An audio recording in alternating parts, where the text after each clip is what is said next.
Pembacaan putusan kesepakatan penyelesaian sengketa proses pemilihan.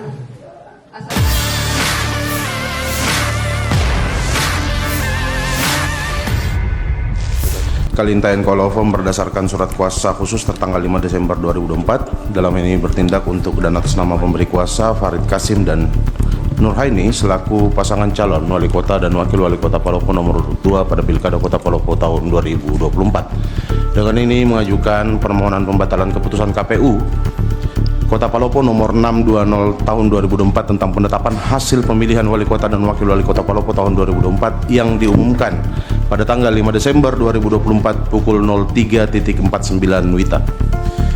Kami lanjut. Pemirsa, Mahkamah Konstitusi atau MK Republik Indonesia menggelar pemeriksaan pendahuluan sengketa Pilkada Palopo 2024.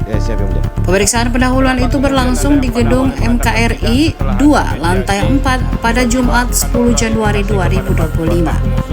Sengketa Pilkada Palopo terdaftar dalam nomor perkara 168-PHPU-Wako/23-2025. Pemeriksaan tersebut dihadiri kuasa hukum pemohon Farid Kasim Judas Nuraini FKJ Nur, yaitu Wahyudi Kasrul dan Irham. Termohon yakni Hari Zulfikar selaku Komisioner KPU Palopo serta Ketua Bawaslu Palopo Hairana. Sidang ini dikelar dengan mendengar pokok-pokok permintaan pemohon. Pemohon juga diminta memaksimalkan bukti pada tahap ini karena permohonan belum tentu lanjut pada tahapan berikutnya. Kuasa hukum pemohon menyampaikan permohonan pembatalan keputusan KPU Kota Palopo tentang penetapan hasil pemilihan wali kota dan wakil wali kota Palopo. Pemohon menguraikan sejumlah alasan keputusan KPU Kota Palopo yang menetapkan pasangan nomor urut 4 Trisal Tahir Ahmad Syarifuddin sebagai paslon dengan perolehan suara terbanyak harus dibatalkan. Salah satu alasan yang disampaikan oleh pemohon adalah pasangan calon nomor urut 4 yang seharusnya tidak memenuhi syarat karena dugaan penggunaan ijazah palsu.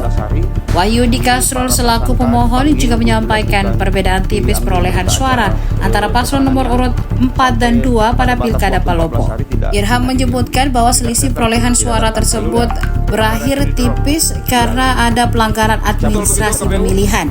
Termohon tidak melaksanakan rekomendasi Bawaslu Palopo perihal rekomendasi status calon nomor urut 4 tidak memenuhi syarat.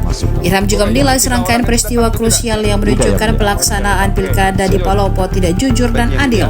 Menurutnya pada saat pembukaan pendaftaran, calon nomor 4 Trisal Tahir menyerahkan dokumen berupa legalisir ijazah paket C.